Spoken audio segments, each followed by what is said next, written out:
اور یہ لوگ منہ سے تو کہتے ہیں کہ آپ کی فرما برداری دل سے منظور ہے، مگر جب تمہارے پاس سے چلے جاتے ہیں تو ان میں سے بعض لوگ رات کو تمہاری باتوں کے خلاف مشورے کرتے ہیں، اور جو مشورے یہ کرتے ہیں اللہ ان کو لکھ لیتا ہے۔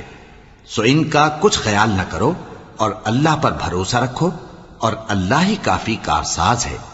بھلا یہ قرآن میں غور کیوں نہیں کرتے؟ اگر یہ اللہ کے سوا کسی اور کا کلام ہوتا تو اس میں وہ بہت سا اختلاف پاتے، اور جب ان کے پاس امن یا خوف کی کوئی خبر پہنچتی ہے تو اسے مشہور کر دیتی ہیں، حالانکہ اگر اس کو پیغمبر اور اپنے ذمہ داروں کے پاس پہنچاتے تو تحقیق کرنے والے اس کی تحقیق کر لیتے، اور اگر تم پر اللہ کا فضل اور اس کی مہربانی نہ ہوتی تو چند آدمیوں کے سوا تم سب شیطان کے پیرو ہو جاتے۔ سو اے پیغمبر، اللہ کی راہ میں لڑو، تم اپنے سوا کسی کے ذمہ دار نہیں ہو،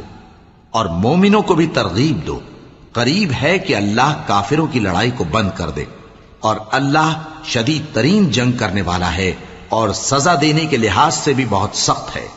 جو شخص نیک بات کی سفارش کرے تو اس کو اس کے ثواب میں سے حصہ ملے گا، اور جو بری بات کی سفارش کرے اس کو اس کے عذاب میں سے حصہ ملے گا، اور اللہ ہر چیز پر قدرت رکھتا ہے۔ اور جب تم کو کوئی دعا دے تو جواب میں تم اس سے بہتر کلمے سے اسے دعا دو، یا انہی لفظوں سے دعا دو، بے شک اللہ ہر چیز کا حساب لینے والا ہے۔ اللہ وہ معبود برحق ہے کہ اس کے سوا کوئی عبادت کے لائق نہیں۔ وہ قیامت کے دن تم سب کو ضرور جمع کرے گا، اور اللہ سے بڑھ کر بات کا سچا کون ہوگا؟ اب کیا سبب ہے کہ مسلمانوں تم منافقوں کے بارے میں دو گروہ بن گئے ہو، حالانکہ اللہ نے ان کو ان کے کرتوتوں کے سبب اوندھا کر دیا ہے؟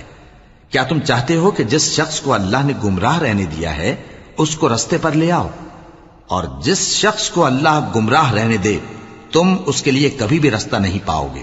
وہ تو یہ چاہتے ہیں کہ جس طرح وہ خود کافر ہیں اسی طرح تم بھی کافر ہو کر سب برابر ہو جاؤ۔